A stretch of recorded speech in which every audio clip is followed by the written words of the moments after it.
del sarampión, el virus de la rubéola y el virus de la parotiditis. La parotiditis son las paperas. Parotiditis. ¿Ya? ¿Por qué avanzamos estos tres virus en una sola clase? Porque estos tres virus se previenen con la vacuna triple viral. Se llama la vacuna triple viral, que es para estos tres virus, que se da al primer año de vida de los niños, y una dosis de refuerzo se puede dar a los 5 años, ¿ya?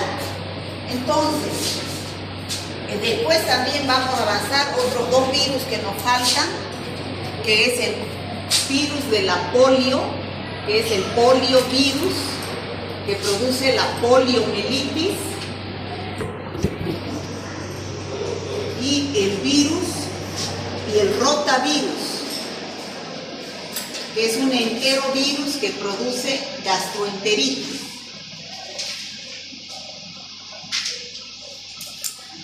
¿Ya? No sabe, también me parece que no conoce la dirección de cartera. Trae el carro. Por favor. Nos atrasamos. Bueno, entonces, vamos a avanzar primero el virus de las paperas o parotiditis. ¿Será que puede apagar esta luz?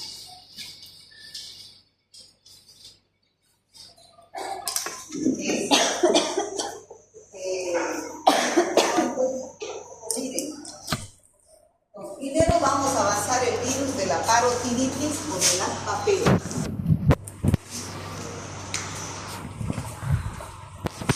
¿Saben ustedes qué son las paperas? Ay, se fue a buscar a la otra. Muchos hablaba y se fue a buscar. No, esta no me dice que afuera. Ya, gracias.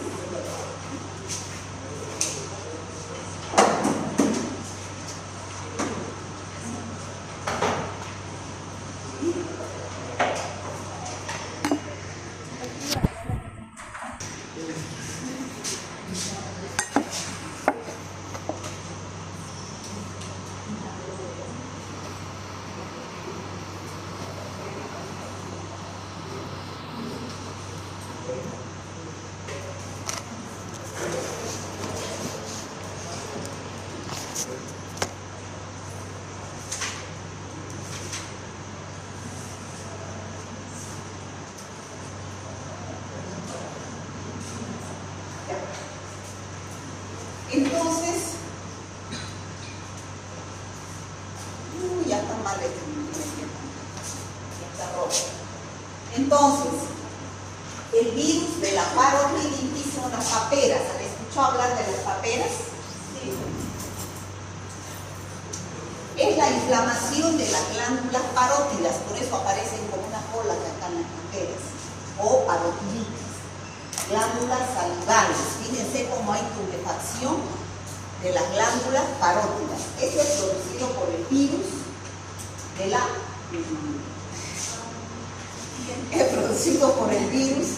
de la parotiditis, ¿ya? Entonces, ¿qué es la parotiditis? Es una infección glandular, o sea que es inflamación de las glándulas parótidas, que generalmente es aguda y localizada fundamentalmente en una, o sea, puede ser unilateral o también puede ser bilateral, en ambas. ¿Quién es el que produce esta infección? El virus de la parotiditis, perteneciente a la familia Paramyxoviridae, del género Paramyxovirus. Es un virus hiposaédrico, contiene RNA, el único hospedero es el ser humano, y tiene un periodo de incubación de 14 a 24 días. ¿Qué quiere decir? Que después de haber ingresado el virus, ¿cómo es la cadena epidemiológica de esta infección? El único huésped es el ser humano. O sea, este huésped está con la inflamación de las glándulas parótidas. Este es el que tiene el virus, este es el que está enfermo, ¿no? Este es el que tiene el virus. elimina a través de las gotitas de fluge al virus. La fuente de infección son las gotitas de fluge e ingresa al sano, que es el huésped susceptible, a través de la vía aérea. ¿Ya? Y entonces, este es la fuente de infección, las secreciones respiratorias del paciente enfermo. ¿Se entiende ya cuál es la diferencia entre fuente de infección y vía de transmisión? ¿O no siempre? Les pregunto fuente de infección y me ponen vía aérea, vía oral. Fuente de infección está en el enfermo. Son líquidos biológicos, puede ser gotitas de saliva, puede ser secreción vaginal, secreción uretral, puede ser sangre, pero siempre la fuente de infección está en el huésped, en el enfermo. Y la vía de transmisión es la puerta de entrada al sano, al huésped susceptible. En este caso de la parotiditis, la fuente de infección son las gotitas o las de fluge o las secreciones respiratorias del enfermo con parotiditis. Y la vía de transmisión es la vía aérea en el huésped susceptible. Después de 14 a 24 días de haber aspirado las gotitas de fluge, puede darle la infección. Entonces, ¿dónde se encuentra el virus? En la saliva. Ingresan a este huésped susceptible al epitelio respiratorio. Entonces, en ese epitelio respiratorio, en sus células, se produce la replicación del virus. En esas células del epitelio respiratorio, el cual entra en un estado de viremia. Y a través de la sangre, como está en estado de viremia, el virus va hacia las glándulas salivales, hacia las glándulas parótidas, donde se produce la inflamación, la tumefacción de las glándulas. Ahora, en el caso de que se complique el cuadro, que es la minoría de las veces, puede ir a los testículos en los hombres y producir orquioepididimitis. Eso a la larga puede dar esterilidad. Puede ir al páncreas y producir pancreatitis viral. Puede ir al sistema nervioso central y producir meningitis, pero eso es en muy raras ocasiones. Generalmente el virus de la parotiditis produce paperas. Cuando se complica puede ir a producir otras infecciones en esos órganos. Bueno, ya les decía que el ser humano es el único reservorio, elimina el virus a través de las gotitas, ingresa al huésped susceptible a través de la vía respiratoria, ¿no? Bueno, ¿en quiénes se presenta más esta enfermedad? En los niños.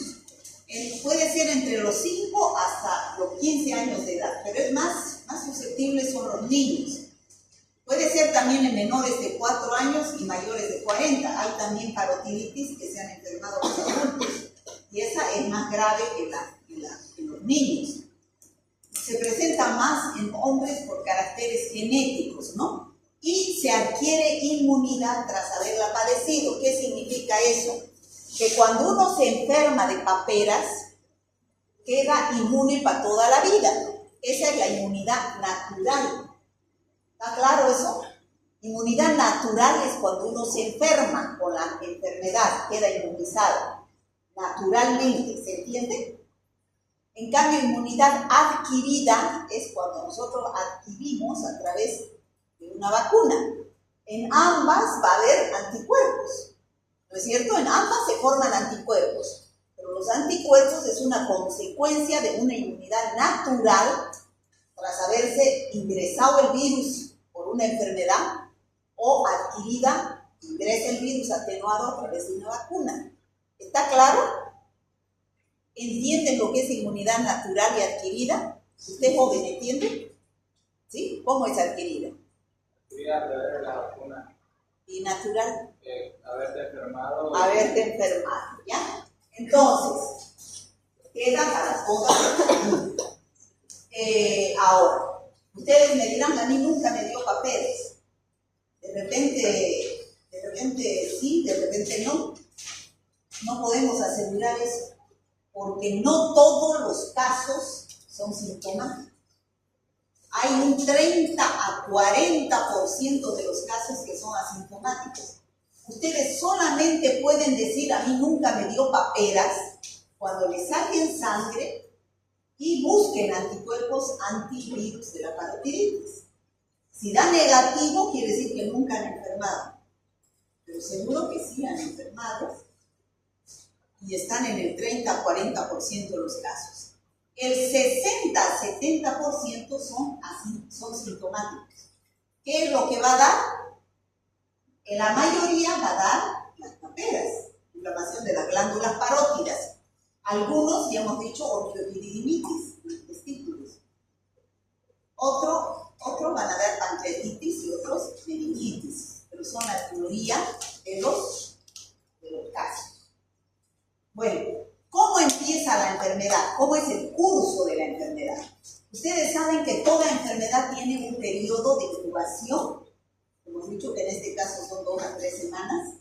Tiene un periodo prodrómico y un periodo de estado y un periodo de recuperación.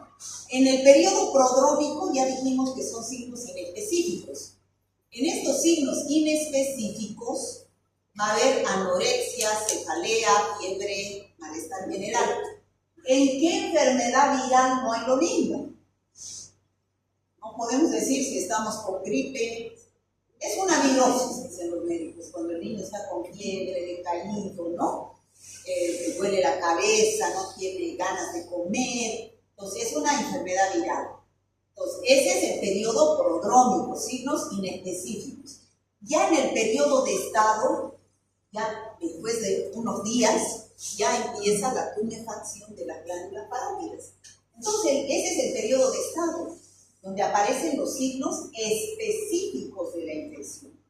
¿Cuál será el signo específico? La tumefacción de las glándulas parótidas, ¿no? Ya tiene fiebre de 38 a 39 grados y duele, ¿no? Duele al tragar. Después de 1 a 4 días se observa agrandamiento de la glándula, o sea, uni o bilateral. Es progresivo y alcanza su máxima expresión a la semana, ¿no? Y persiste 2 semanas. Fiebre puede durar entre 1 a 6 días y el dolor es intenso, se exacerba con alimentos cítricos. Por eso se dice que no se debe comer alimentos ácidos y condimentados. ¿Por qué? Porque eso empeora el cuadro. Bueno, ya dijimos que puede afectar a las glándulas parótidas o al sistema nervioso central o a los testículos o a los ovarios en las niñas o al páncreas. Entonces, aquí va a dar meningitis, orgioepididimitis, ovaritis y pancreatitis. Pero esto es la minoría de las veces. Entonces, vamos a describir cada uno de esos cuadros. Cuando afecta al sistema nervioso central, va a dar meningoencefalitis viral. ¿Cómo va a ser los signos y síntomas? Ya ustedes saben. La tríada típica, cefalea, rigidez de nuca y fiebre, ¿no? La triada típica de una meningitis, pero no es tan grave como las meningitis bacterianas.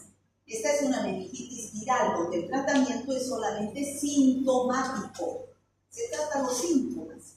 Si el paciente tiene fiebre, un antifebril. Si el paciente tiene dolor, un analgésico, ¿no? Un antiinflamatorio. Entonces, solamente el tratamiento sintomático, como en cualquier meningitis viral. Ocurre generalmente en los escolares y el líquido cefalorraquídeo en el laboratorio, hablando en el líquido cefalorraquídeo es turbio o es ligeramente opalescente. Ligeramente opalescente. Solamente el líquido cefalorraquídeo es turbio en las meningitis bacterianas. Y el predominio es de mononucleares o de polimorfonucleares. De mononucleares, ¿no? De linfocitos. Y no hay no hay como en las bacterianas donde hay hipoglucorraquia e hiperproteinorraquia. Aquí puede que esté las proteínas de 45 a 100, la glucosa no se altera. O sea, el examen químico no nos da muchas luces. En los testículos, en los niños, en la orquioepididimitis, el 30 a 38% de los casos. Esto generalmente ocurre cuando el niño no se cuida, no está en reposo. Entonces, ese niño que está con la virosis empieza a saltar, a corretear y se inflaman los testículos. Entonces, hay aumento de la temperatura, o sea, hay fiebre, náuseas, vómitos, dolor en el hipogastrio, hipersensibilidad a nivel testicular. Entonces, cuando aparece la orquioepididimitis, que puede ser uni o bilateral en ambos testículos, hay el riesgo de que se pueda producir una esterilidad a la larga. ¿Ya? Por eso el niño que está con parotiditis debe guardar reposo. Páncreas. Pancreatitis, inflamación del páncreas, ¿no? Hay náuseas, vómitos, malestar general, pero es de evolución benigna. Lo único que hay, ustedes saben por bioquímica, ¿cuál es el indicador de que el páncreas no está bien? ¿Qué hacen? La amilasa. Lo normal es de 60 a 120 miligramos por decilitro, pero cuando está aumentada, entonces el páncreas no está bien. Entonces hay una inflamación que es la pancreatitis. En las niñas, la ovaritis, que se presenta muy raras veces, en el 7% de las prepúberes, el ovario se agranda, se pone liso, edematoso, móvil, y a través de una observación ginecológica, de una ecografía, se puede llegar a detectar este cuadro. ¿Ya? Entonces, ¿cómo hacemos el diagnóstico? Bueno, el diagnóstico, ustedes saben, de cualquier enfermedad es la parte clínica, la parte epidemiológica y el laboratorio. Aquí, ¿cuál pesa más? ¿Cuál de las tres pesa más? ¿Ah? Clínica. ¿Quién no va a detectar una parotiditis con un niño que tiene inflamación de las glándulas parótidas, ¿no es cierto? Y en el 60-70% de los casos, o sea, en la mayoría, ¿no? Entonces, evidente por síntomas y la exploración física. El virus se puede aislar, dice, en el laboratorio por cultivo celular antes del cuadro clínico. Ya está el virus presente que también transmite la infección a través de las gotitas de saliva. ¿En qué se siembra? En células vivas, embrión de pollo o células humanas de riñón de pollo. ¿Cuál es la muestra en la cual podemos encontrar al virus? En la saliva, la sangre, la orina, el líquido cefalorraquídeo. ¿Cuál es el pronóstico? ¿Es bueno enfermarse de parotiditis en la infancia? Sí. Es bueno porque es una enfermedad benigna. El pronóstico es excelente, dura 2 semanas y el paciente queda inmunizado naturalmente. Ya no se vuelve a enfermar. ¿Ya? Le da inmunidad permanente. En embarazadas existe alta probabilidad de muerte fetal, sobre todo en el primer trimestre.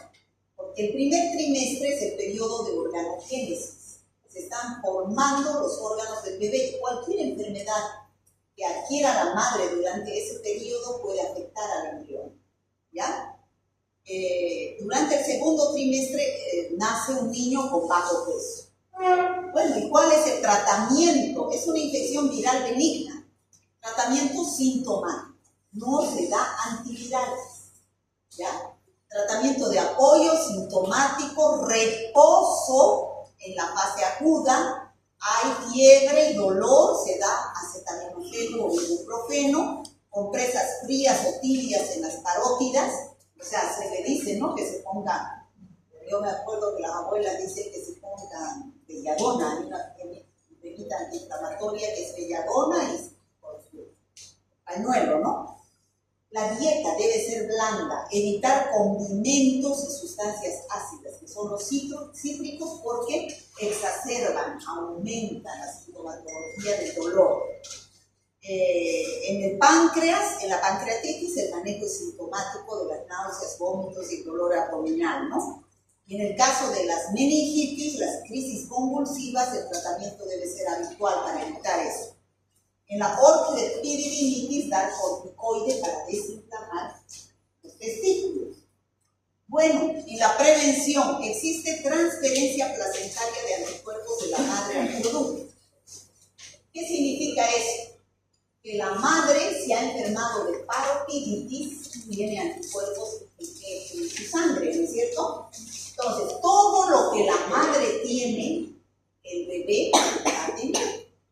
Entonces, la madre va a nacer, porque ese bebé va a nacer con sangre de la madre. Entonces, si la madre tiene anticuerpos del sarampión, el bebé va a tener. Es la sangre de la madre, pero esa sangre de la madre dura solo 6 meses. Después el bebé empieza a tener su propia sangre. Entonces, si la madre tiene anticuerpos contra cualquier enfermedad, el bebé también va a tener. Y eso lo protege naturalmente contra esas enfermedades. Por eso un niño de 6 meses no enferma de parotiditis hasta los 6 meses. Si es que la madre tiene anticuerpos. Ahora, hay la vacuna, que es la SRP. Ya puede ser combinada con los otros 2 virus, que son la rubiola y la parotiditis, o también hay países donde se aplica la vacuna de la parotiditis solita, ¿ya? Se da al primer año de vida. Es gratuita, está dada por el programa ampliado de inmunizaciones y se recomienda, dice, una dosis de refuerzo a los 4 o a los 6 años, o a los 11 o 12 años. Debe haber una dosis de refuerzo, no solamente una dosis. ¿Está claro la parotiditis? ¿Chicos? Sí, ¿Conocían esta virosis? ¿Han escuchado hablar? sí. Esta seguro que han escuchado hablar, ¿o no? El sarampión. Chicos, el sarampión es una enfermedad exantemática. ¿Qué significa exantemática? Que forma granitos, exantema. Exantema son granitos, máculas, pápulas, a veces pústulas, ¿no? Que aparecen en la parte externa, exantema.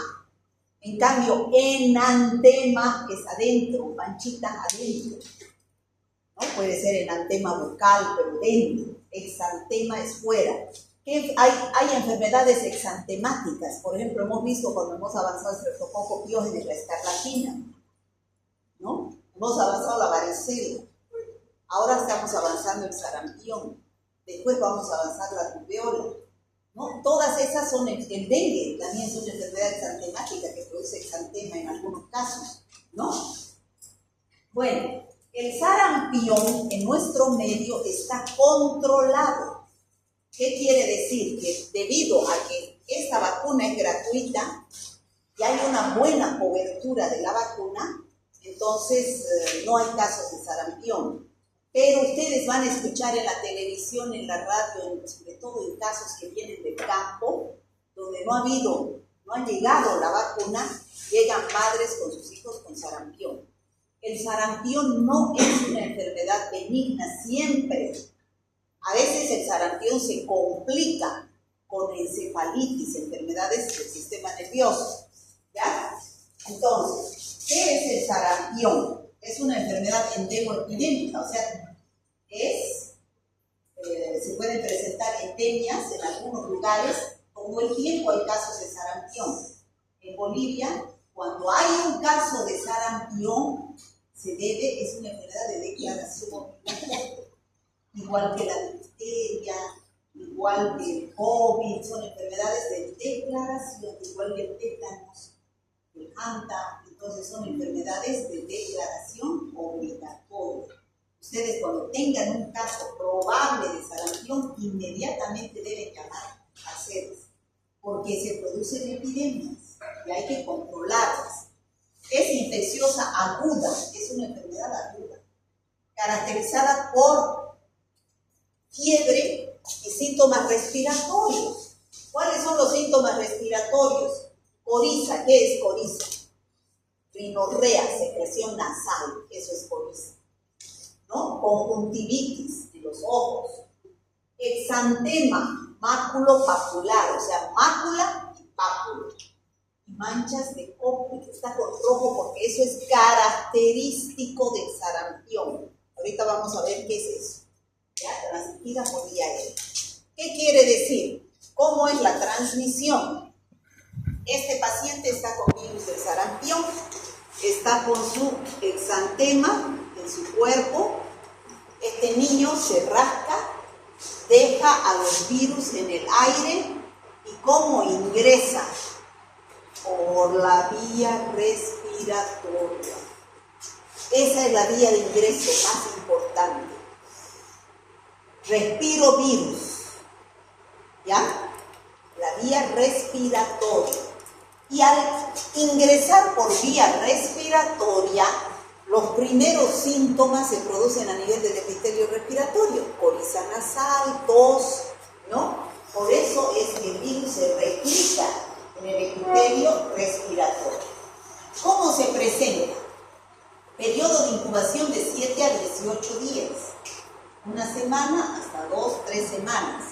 Los síntomas se observan a los 9 o 11 días después de que ha ingresado el virus, ¿ya?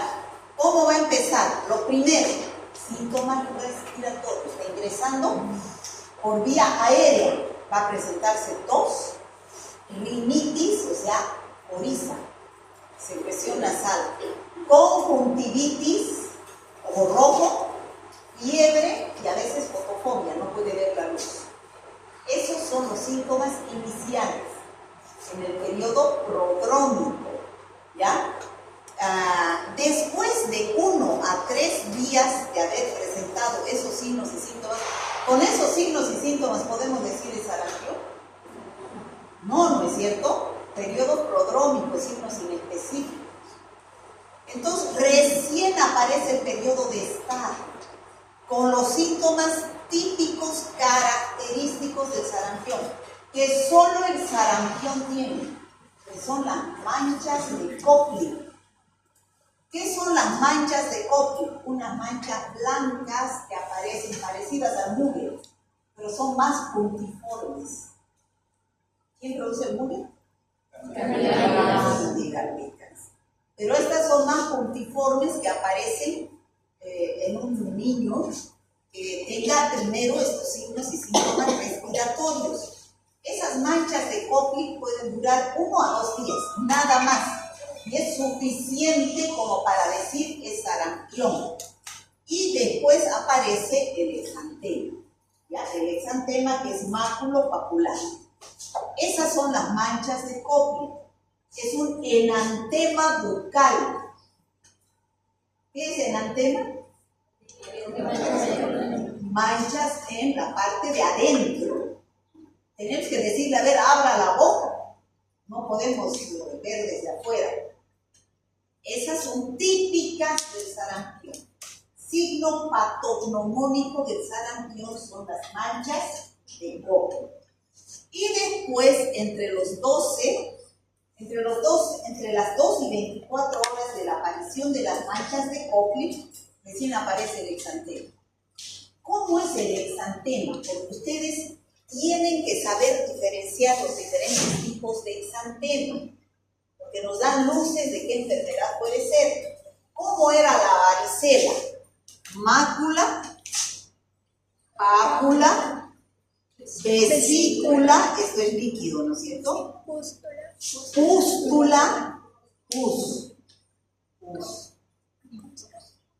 Y se rasca y aparece una cosa. Eso es la varicela. Pero el sarampión solamente es mácula y pápula. Es un exantema máculo-papulomatoso, dicen los libros. Y aparece la mácula con su pápula y se juntan varias, y aparecen unas manchas más grandes, ¿no? Entonces, ¿qué dicen los libros? Es un exantema confluyente. ¿Qué es confluyente? Se unen varias máculas y pápulas y hacen un exantema con unas manchas rojas grandes, como vemos acá. ¿Se ve? ¿Y dónde aparece primero? En la cara y detrás de la oreja, igualito que la varicela. ¿Ya? Aparece en la cara y detrás de la oreja. Entonces el exantema es máculo-papulomatoso y puede ser muy extenso. tarda de 1 o 2 días en cubrir todo el cuerpo y desaparece por el mismo orden en que apareció. O sea, aparece primero en la cara. El primer día que aparece el exantema, aparece en la cara, pero poquitas máculas y pápulas en los brazos y en los pies. La cara. Al tercer día de exantema, por eso reconozco el sarampión, al tercer día del exantema, en vez de desaparecerlo de la cara, se llena más todavía. Y se llenan las piernas, extremidades superiores e inferiores. Miren.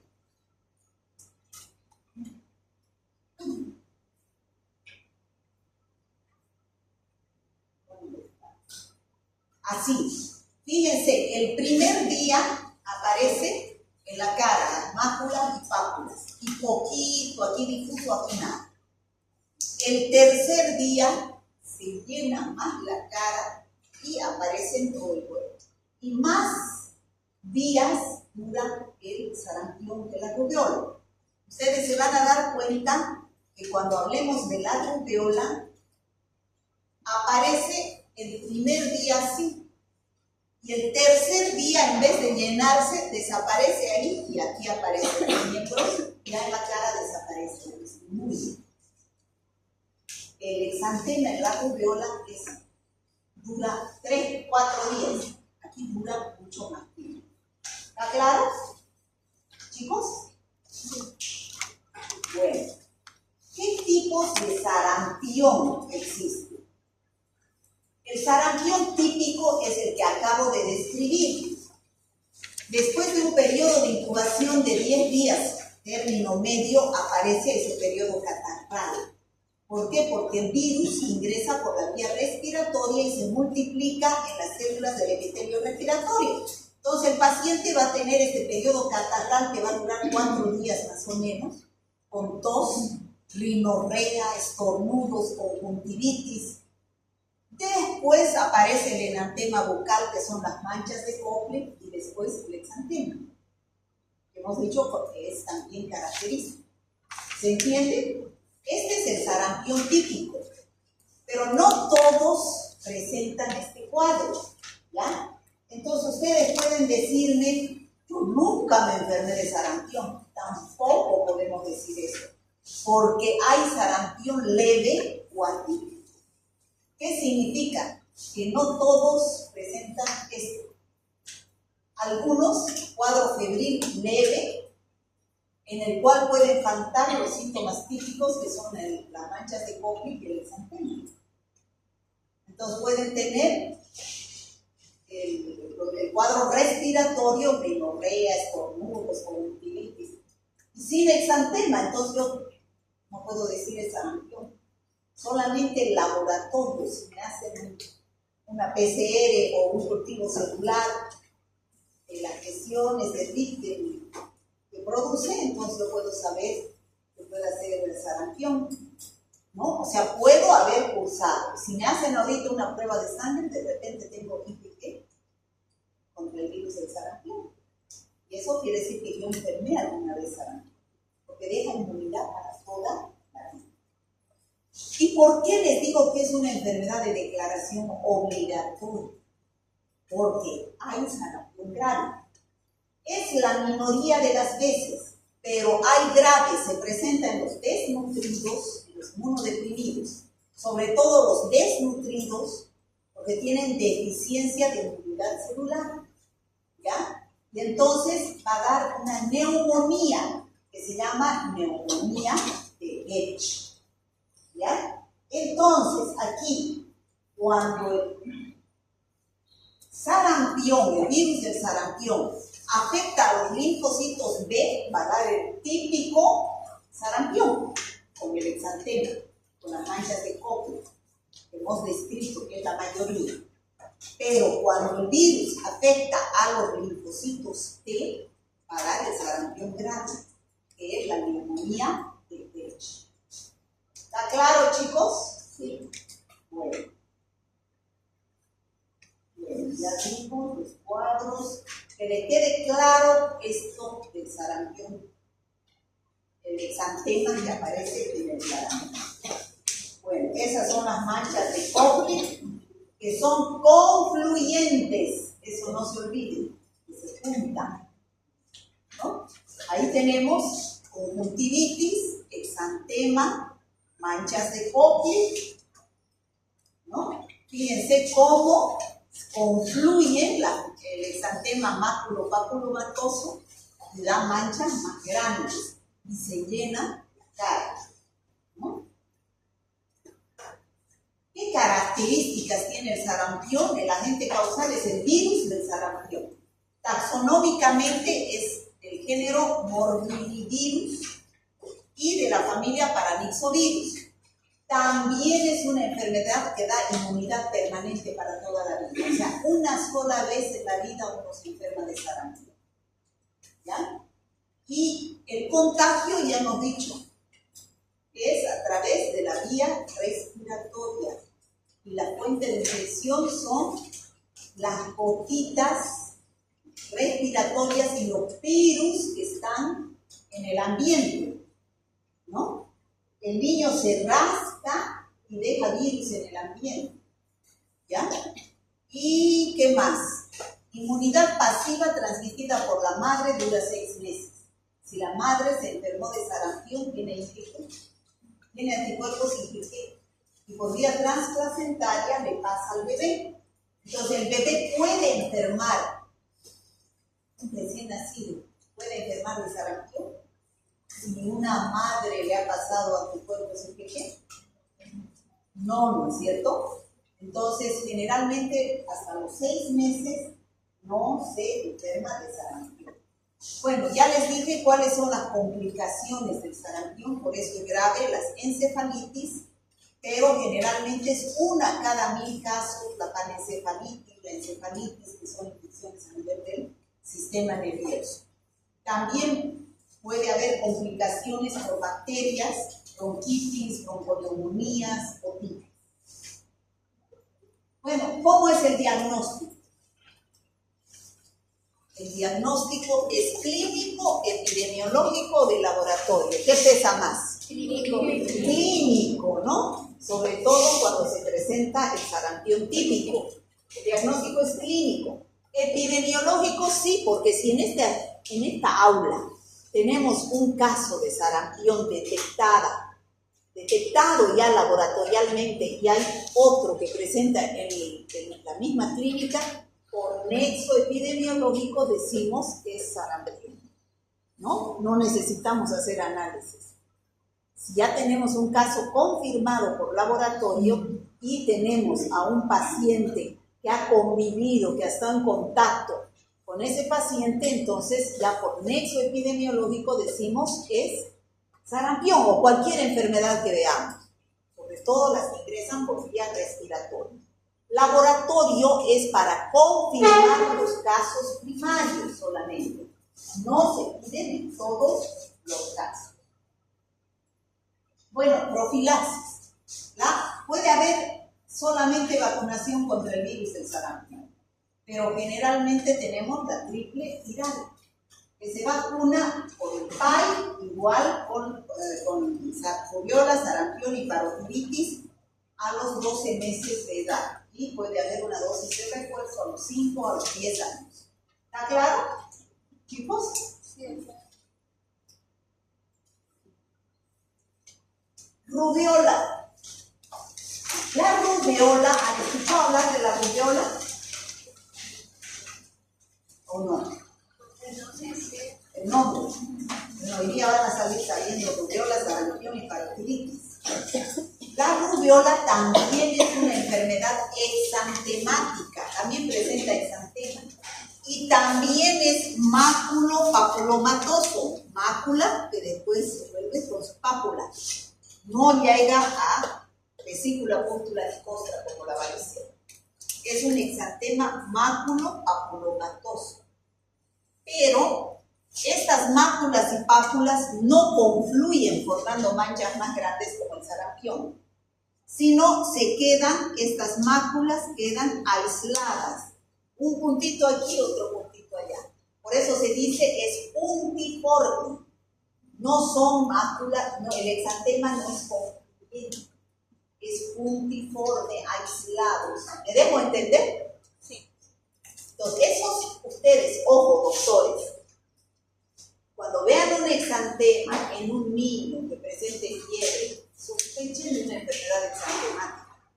Entonces, es fácil distinguir entre rubéola, sarampión, varicela, escarlatina por las características físicas del exantema. ¿Ya? Entonces, es también una enfermedad exantemática. ¿Qué es eso? No sale nada, ya desapareció. Los sinónimos son alfombrilla. ¿Han escuchado hablar? A ver, las abuelas dicen alfombrilla. Sarampión alemán. Sarampión de los 3 días. ¿Por qué? Porque no dura tanto como el sarampión. Pero no es sarampión. Estas son nominaciones comunes, pero el nombre es rubéola. Es un virus que tiene como ácido nucleico ARN, pertenece a la familia Togaviridae y el género es rubivirus. ¿Ya? Rubivirus. Entonces, ¿qué es la rubéola? La rubéola es una enfermedad benigna en la infancia, igual que la varicela. Es una enfermedad benigna de la infancia, es mejor que de en la infancia, porque no queda uno inmunizado para toda la vida. Febril se caracteriza por una erupción, exantema maculopapular puntiforme, como les decía, difuso, uno aquí, que a veces se asemeja a la del sarampión o a la de la escarlatina, pero la del sarampión es concluyente.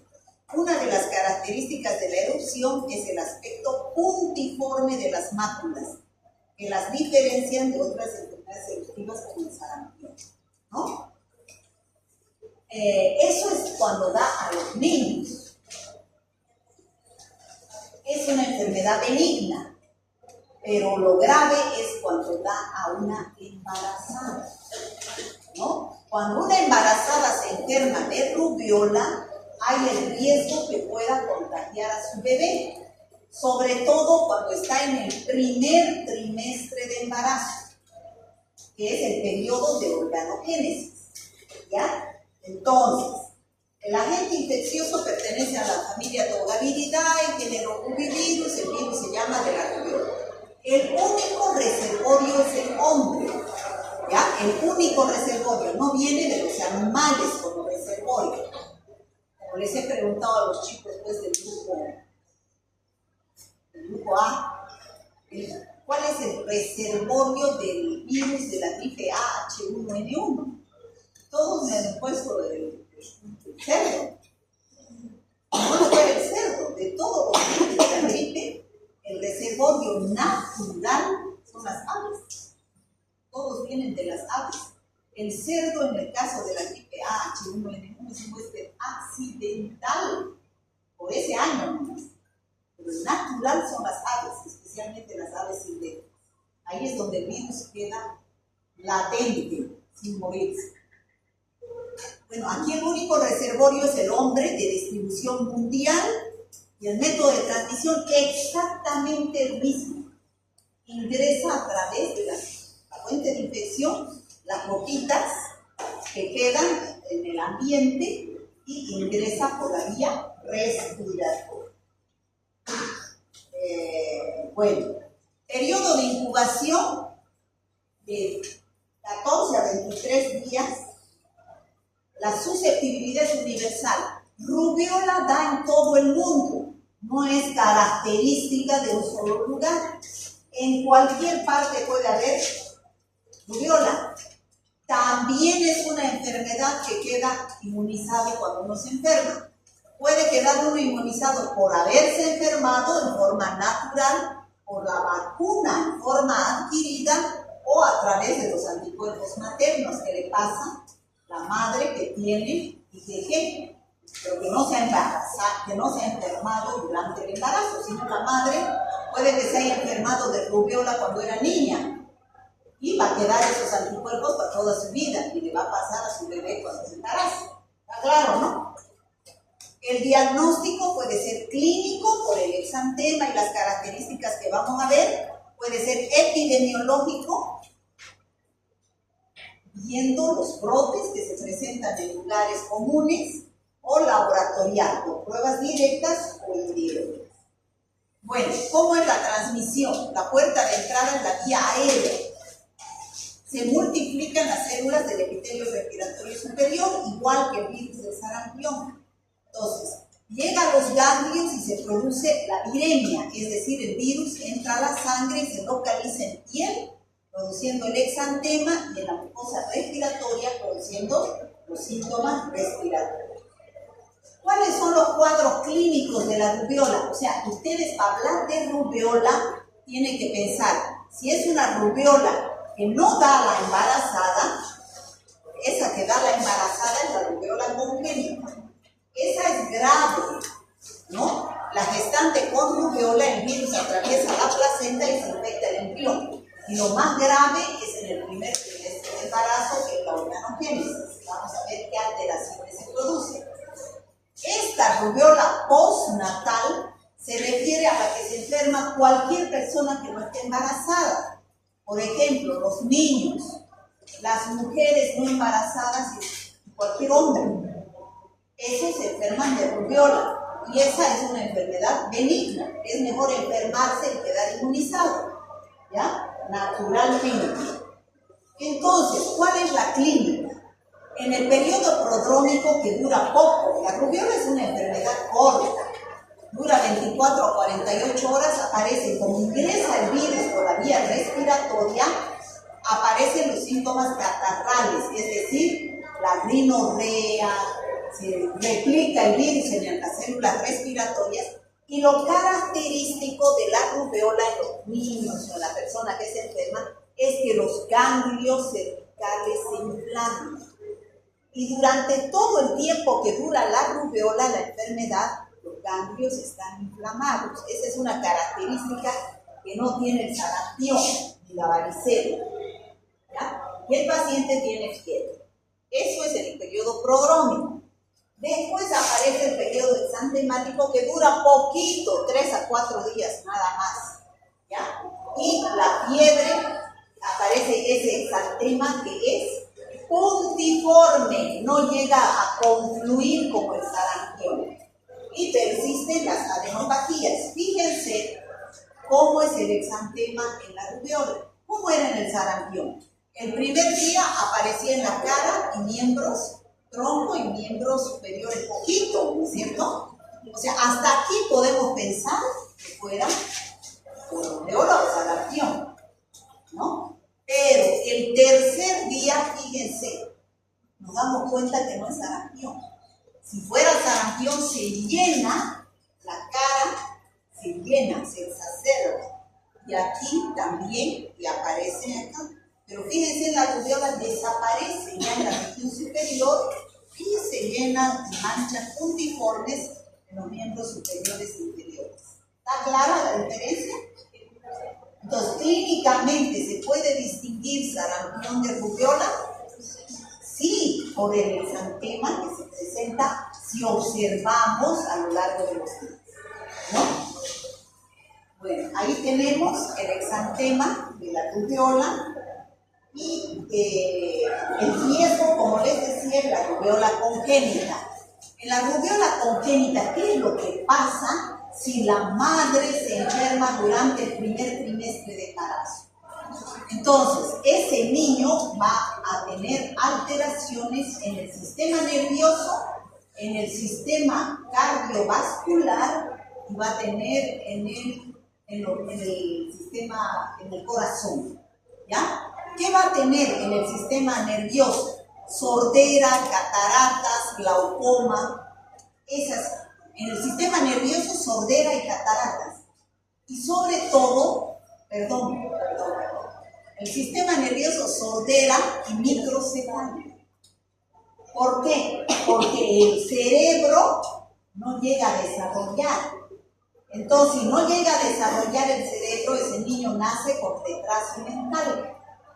¿Ya? En cambio, si afecta a los ojos, aparece el glaucoma y las cataratas. Y si afecta al corazón, tenemos las cardiopatías, afecciones al corazón. Entonces, eso es cuando afecta al primer trimestre de embarazo. Por eso, en una casa donde hay una embarazada y hay un niño con rubiola, es mejor separar. ¿Ya? ¿Por qué? Porque hay el riesgo de que se infecte el bebé. Cuando es en el segundo trimestre ya están conformados los órganos. Entonces, 1 por 2.000 casos puede nacer un niño con sorteo. Nada más. O con trombocitopénica, con púrpura trombocitopénica o con anemia hemolítica. O sea, anemia donde hay destrucción de los glóbulos rojos. ¿Ya? Entonces, ahí vuelvo a repetir las alteraciones que pueden haber de la rubéola congénita en el primer trimestre de embarazo. En el sistema nervioso está la microcefalia y está la sordera. En las alteraciones cardíacas, sobre todo son alteraciones valvulares. Y en los ojos, las cataratas y el glaucoma. ¿Ya? Fíjense cómo es el tamaño normal de la cabeza y en el caso de un niño con rubéola infectado le da microcefalia, por lo tanto hay retardo en el crecimiento, retardo mental. Este es un estudio que se hizo en la maternidad de Santa Cruz, Pérez y Bolan, hace años, donde se sacó sangre. Es un estudio laboratorial indirecto, es decir, se sacó sangre a todas las embarazadas que iban y se detectó anticuerpos IgG antirrubéola. Fíjense cómo dio, el 90% dio positivos y el 9% dio negativos. ¿Cuáles tienen mejor pronóstico? ¿Estas o estas? Estas, ¿no es cierto? Imagínense, hay un 90% que ya tienen anticuerpos IgG. Y ellas dicen que nunca, ustedes pueden decir que nunca han sufrido rubéola, pero hay un 90% de la población que ya tienen anticuerpos IgG. ¿Qué significa eso?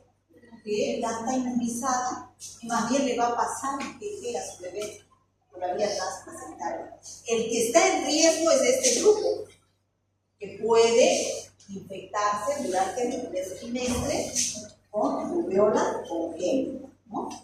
Bueno, ¿cómo son los métodos de diagnóstico de la rubéola? Ya saben, como cualquier infección viral, pueden ser directos por cultivo celular en células vivas, riñón de mono, riñón de pollo, que es difícil hacer. Ahorita lo que más se usa es la PCR como diagnóstico directo, biología molecular. Y los indirectos mediante serología. ¿Ya? Bueno, el pronóstico de la rubéola mejor es que dé en la niñez, porque así queda inmunizado naturalmente para toda la vida. Y en la rubéola congénita depende si ha sido en el primer trimestre, segundo trimestre o tercer trimestre. En lo más grave, en el primer trimestre. ¿Cómo es el tratamiento sintomático? Ningún antiviral, ¿no? Paracetamol, amantarina para los síntomas respiratorios, ¿no? ¿Con qué hay que hacer diagnóstico diferencial? Con otras enfermedades exantemáticas como el sarampión, la escarlatina, por alguna alergia medicamentosa o por alguna dermatitis alérgica que también da exantema. Pues con todas esas hay que pensar. Si hay un paciente que viene con exantema, hay que evaluar, ¿no? Si es un adulto no va a ser sarampión, seguro, ni rubéola ni varicela. Puede ser una dermatitis alérgica o una erupción medicamentosa. Entonces hay que hacer diagnóstico diferencial. Esta es la diferencia entre el sarampión y la rubéola. Fíjense, la fiebre. ¿Cuál es el que da más fiebre? Estos son los días. ¿Cuál dura más? ¿Sarampión o rubéola? Sarampión, ¿no? Entonces, fíjense, a 40 grados puede llegar la temperatura en el caso caso el sarampión. Y la rubiola, 38 grados, unos 2-3 días. Fíjense que el exantema es más largo en el sarampión y en la rubiola 3 días. Después las manchas de Koplik solo en el sarampión.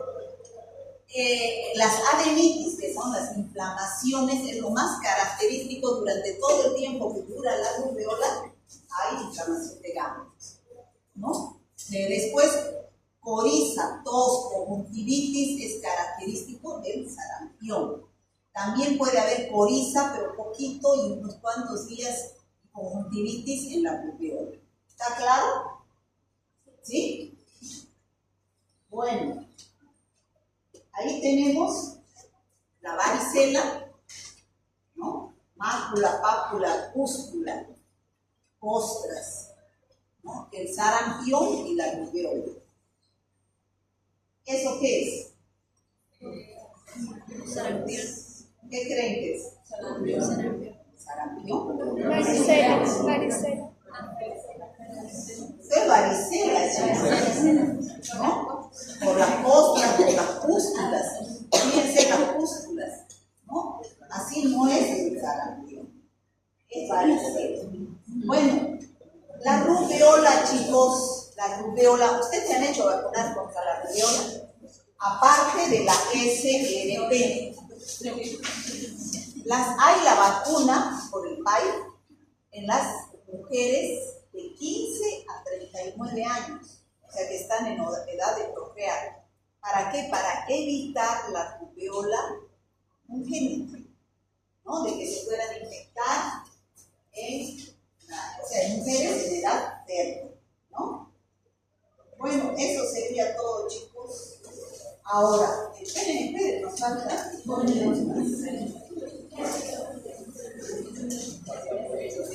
Eso es sarampión, rubiola y parotiditis. ¿Qué hora es? Hasta 15 minutos todavía, 16 minutos. Poliovirus.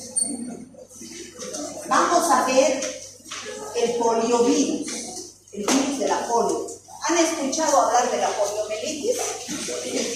Sí, ¿no? La poliomielitis. Han visto seguramente a gente mayor, de muletas, o que andan cojitos. Esas son secuelas de la poliomielitis, cuando no se vacunaba. Entonces, la poliomielitis es producida por un enterovirus y el virus se llama poliovirus. Y vamos a ver también un reovirus, que es de la familia de los rotavirus, que produce diarreas. Fíjense, el virus de la polio pertenece a la familia Picornaviridae, género enterovirus, especie poliovirus. ¿Ya? Fíjense cómo deja las secuelas de haber enfermado con poliomielitis. ¿Qué es la poliomielitis? Es una enfermedad viral que afecta a la médula espinal. Chicos, el virus de la polio está, ¿dónde está la fuente de infección? En las heces. En las heces. Este niño que está enfermo con polio elimina al virus por las heces. Y entonces, ¿cómo ingresa al huésped susceptible? Por la boca, a través de agua o alimentos contaminados. O sea, la vía de infección es oral, ¿ya? Entonces, la poliomielitis es una enfermedad viral que puede afectar la médula espinal, puede afectar. Se presentan varias formas, ¿no?, de infección. Fue descrita por primera vez en el siglo XIX, pero después de la Segunda Guerra Mundial, Salk desarrolló la primera vacuna contra la polio, que logró controlar la enfermedad, pero era una vacuna por vía parenteral. Después Sabin modificó la vacuna y la hizo por vía oral, que es la que utilizamos actualmente. ¿Cómo es el poliovirus? Es el agente causal de la polio. Es un virus ARN. Es chiquito, tiene 28 nanómetros de diámetro, de cadena simple, y es RNA. Ese es el virus de la polio. ¿Cómo es que ingresa el virus? Fíjense, a través de agua o alimentos contaminados con heces. La fuente de infección son las heces humanas. Ingresa por vía oral. Una vez que ingresa al huésped susceptible, se replica en las amígdalas, en las placas de Peyer, en el intestino, y llega a los ganglios linfáticos cervicales y a los ganglios mesentéricos, y de ahí pasa la sangre. O sea, es una infección generalizada. Y de la sangre va a través de la sangre por viremia al sistema nervioso. Entonces, ¿qué enfermedades va a producir el virus de la polio? Es uno de los virus que produce meningitis viral, además de polio. Puede ir a la mucosa respiratoria, al miocardio, a la piel. Fíjense, estas son las secuelas de niños que sufren la parálisis plástica del virus de la polio. Pero, fíjense, ¿por qué se produce la parálisis? Porque el virus afecta a las neuronas de la médula anterior, de la médula espinal, ¿no? Produciendo necrosis de esas células. Pero ustedes fíjense, ¿ustedes nunca han sufrido de poliomielitis? ¿No? No digan eso. No sabemos. El 90-95% de los casos son infecciones inaparentes. ¿Qué quiere decir? Ningún síntoma, pero sí enfermedad. Si ahorita nos sacamos sangre y buscamos IgG contra el virus de la polio, el 90-95% va a dar positivo. ¿Qué quiere decir? Que hemos estado en contacto con ese virus. Más bien que la mayoría son inaparentes. En el 4 a 8% restante va a dar una poliomielitis abortiva con signos y síntomas que no son específicos. Fiebre, cefalea, angina, náuseas, vómitos, constipación o diarrea. Nada específico, pero hemos estado infectados con virus de la polio. En el 1 a 2% va a dar meningitis viral, ¿no? Donde el líquido cefalorraquídeo es opalescente, tiene predominio de mononucleares, es decir, de linfocitos, y va a haber los signos meningios, rigidez de nuca, fiebre, cefalea. Solamente de cada 1000 casos, uno da esa forma paralítica que hemos visto. Gracias a Dios. Uno, ¿no? Donde hay destrucción de las neuronas del asta anterior, de la médula espinal, y da la parálisis masiva. O sea, que no siempre la polio, el virus de la polio va a dar parálisis. Solamente el 0.1% de los casos. De 1000, 1. De 1000, 1 a 2 va a dar meningitis. De 1000, 4 a 8 va a dar poliomielitis. De 100, 4 a 8 poliomielitis. Y de 100, 90-95% inaparente, sin ningún síntoma. ¿Ya? Solamente el 0,1% de los casos presentan la forma paralítica. Bueno, y es raro, ¿no? Esa enfermedad ingresa por el agua y alimentos contaminados, pero no produce diarrea, afecta al sistema nervioso, no al aparato gastrointestinal, ¿no? Entonces, es de distribución mundial, ¿no? Este virus, y la profilaxis es mediante la vacuna. ¿Han escuchado hablar de la vacuna contra la polio? También cubre el programa ampliado de inmunizaciones, el PAI. Es una vacuna en gotitas. En gotitas. Es la vacuna de SARS, virus vivos atenuados. ¿Cuándo se aplica? Al segundo, al cuarto y al sexto mes de vida, para evitar la polio. Por eso ya no tenemos casos de polio, pero todavía no se ha erradicado. Y entonces existe en el mundo, en los proyectos para erradicar, así como se erradicó el virus de la viruela, ya no hay más viruela, se erradicó la viruela, se quiere erradicar la polio. Entonces, ¿cómo? Mediante organizaciones que En octubre ha sido el Día Mundial de la Poliomielitis, ¿no han escuchado? Entonces, hay grupos de voluntarios, como es el Rotary Internacional, por ejemplo, que son los que trabajan para dar fondos para que haya más vacunas y poder erradicar la polio, ¿no? Bueno, pero trabajo en eso. Rotavirus. Rotavirus ya ustedes lo han visto en infecciones gastrointestinales, ¿no? En práctica. Es uno de los virus que producen diarrea, ¿ya? Sobre todo en niños mayores de 6 meses. Pertenece el rotavirus a la familia Reoviridae y produce diarreas, náuseas, vómitos y diarreas líquidas. Los niños antes, hace unos 10 años, ahora ya hay la vacuna contra el rotavirus, que también lo cubre el PAI. Son gotitas también que se aplican al segundo, cuarto y sexto mes de vida. ¿Por qué hace unos 10 años se aplicó la vacuna en Bolivia? Porque la mayoría de los casos que llegaban con diarrea llegaban al hospital de niños deshidratados totalmente y a la muerte. Y se les encontraba rotavirus. Entonces, por eso es que se vacuna. Pero no se morían por el rotavirus, sino se morían por la deshidratación que producía el rotavirus. Los rotavirus se adhieren al epitelio del tracto gastrointestinal. ¿Cuál es la fuente de infección? Las heces de niños enfermos, ¿no? Produce, ¿y por dónde ingresa? Por la vía oral. Produce atrofia de las vellosidades del intestino, pérdida del área de absorción y empieza la diarrea con flujo de agua y electrolitos. La diarrea es líquida por una enterotoxina viral llamada NSP4, ¿no? Y se produce la diarrea.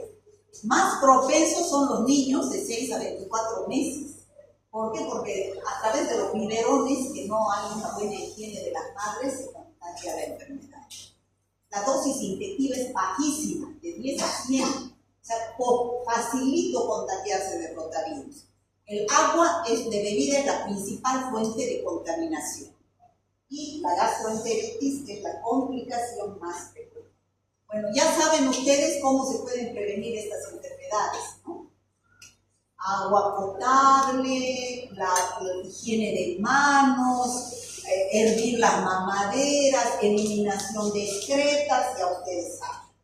Bueno, y con eso hemos terminado el programa, chicos. Y con esto yo quiero decirles, ¿no? Ni uno ni 1000 exámenes podrán quitarme el sueño y el deseo. ¿Cuál es la meta de ustedes? Ser médico, ¿no es cierto? Ese es su objetivo, ser médico. Si no están bien en sus exámenes, no desfallezcan, sigan intentándolo. Hay médicos famosos que no eran buenos estudiantes, ¿no? Pero con ese objetivo de ser médico nos ha llevado a un gran proceso de ser un gran médico. ¿Cuál es el médico en proceso? Perfecto sería dormir sobre un libro y que despiertes sabiendo todo. Eso no es así, ¿no? Los conocimientos no entran por osmosis. Se entra no porque me duerma sobre mi libro, quiere decir que al día siguiente ya sé todo. No. Y esto es lo que yo les digo a todos mis alumnos. Trabajar duro por algo que no nos interesa se llama estrés.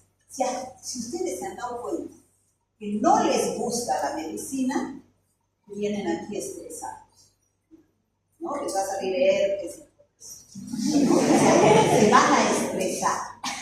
Pero trabajar duro por algo que amamos se llama pasión. ¿Qué quiere decir eso? Si yo ya he decidido ser médico, me debo enamorar de la medicina.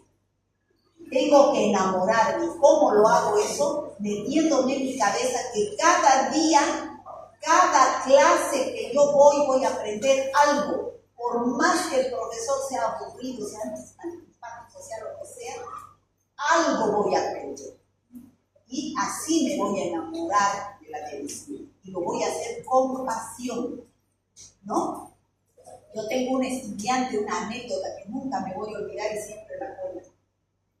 fui al hospital, al San Juan de Dios, a un exalumno mío, exalumno que ya estaba haciendo su internado.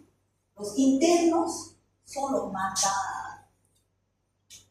manda todo el mundo. No se van a asustar cuando lleguen al hospital. Los mandan los residentes, los mandan las enfermeras, los médicos, todo el mundo los manda, o sea, son los mandaderos. Vaya a comprar remedios, vaya a traer el laboratorio, vaya a traer eso. No se enojen. Eso es parte de la vida del médico. Entonces yo lo vi a mi alumno, feliz, iba llevando una camilla de un paciente, feliz, cantando. La mayoría van rabiosos, enojados, porque ya se creen doctores, ¿no? Que los manden. Él iba feliz. Yo le digo, hola, le digo, ¿cómo está, doctora? ¿Qué curso de ley? ¿Por qué estás tan feliz? Feliz estoy porque todos los días aquí aprendo. Me encanta la medicina. Estoy feliz. Yo nunca me voy a olvidar lo que es el, ¿no? O sea, enamórense de la medicina, para que todo lo hagan con pasión. Así van a ser excelentes médicos. Yo tengo un alumno, un ex auxiliar que está haciendo su residencia, su especialidad en Sao Paulo. Doctora, me dice, era mi ex auxiliar. Trabaje con presión con los estudiantes. Y era aquí cómo nos tratan mal. Y nosotros estamos acostumbrados, desde la Gabriel estamos acostumbrados a que te traten con presión. En cambio, los de la Católica facilito abandonan, porque son de cristal. Los rinden y se van. En cambio, nosotros aguantamos. O sea, ustedes no tienen que enojarse ni nada cuando se los trate con presión. Porque eso estamos formando su carácter. La vida del médico es bien sacrificada. Ustedes están empezando 5 años de facultad, 1 año de internado, 3 años de especialidad, 2 de subespecialidad. Recién a los 32 años uno empieza a trabajar, a producir, ¿no? Entonces, ¿qué tienen que hacer? Enamorarse de la medicina para aguantar toda esa presión. Para que así lo hagan con pasión, ¿no? Ahora, si ustedes ven que no están para eso, mejor abandonen el barco. El único modo de hacer un gran trabajo es amar lo que hacen. ¿Ya? O sea, eso es lo que yo les digo. Si su objetivo es ser médico, trabajen. Si se aplazan en los exámenes, vuelvan a intentar, ¿no? Vuelvan. Lamentablemente son tantos que el único modo de medir sus conocimientos es mediante una hoja de un examen. Como yo no quisiera tener la 4ª parte aquí para conocerlos mejor. Yo ahorita no lo conozco. No sé quién es él, qué se llama, no sé nada. La única forma que tengo de evaluarlos es mediante un examen. Lamentablemente, y a veces eso no mide lo que sabe una alumna, ¿no? Puede ponerse nervioso en un examen. ¿No? O sea, eso es, chicos. Gracias por la oportunidad de